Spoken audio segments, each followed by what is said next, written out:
Kondisi pasukan pertahanan Israel tampaknya semakin terdesak usai menerima serangan terbaru dari perlawanan Lebanon Hizbullah, di mana dalam serangan tersebut Hizbullah menargetkan 3 pangkalan udara IDF sehingga seluruh akses transportasi militer Zionis lumpuh total. Adapun ketiga target yang dibombardir Hizbullah yakni Bandara Megiddo di barat Afula, Bandara Ramat David, serta pangkalan udara Amos.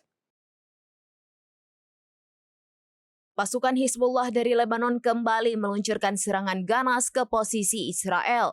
Dalam operasi terbarunya, Hizbullah membombardir 3 bandara militer Israel sekaligus dalam sekali serang. Akibatnya, akses transportasi dan bantuan logistik untuk pasukan pertahanan Israel lumpuh total. Dilansir dari Al-Mayadin via Tribun News pada Selasa 24 September 2024, hal itu diumumkan langsung oleh pasukan Hizbullah dari Lebanon.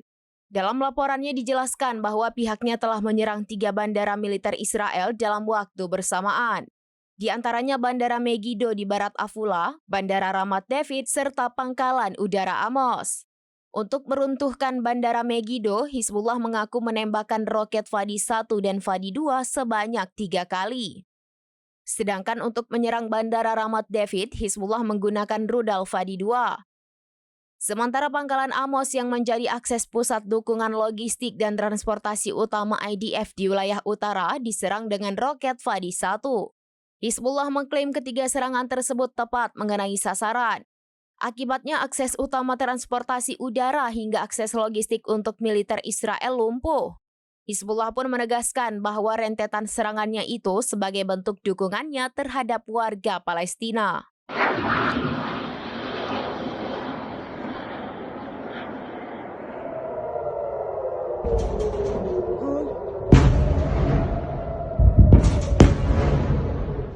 Demikian informasi terkini Syederalun, saksikan terus informasi lainnya, jangan lupa like dan share seluruh akun serambinews.com.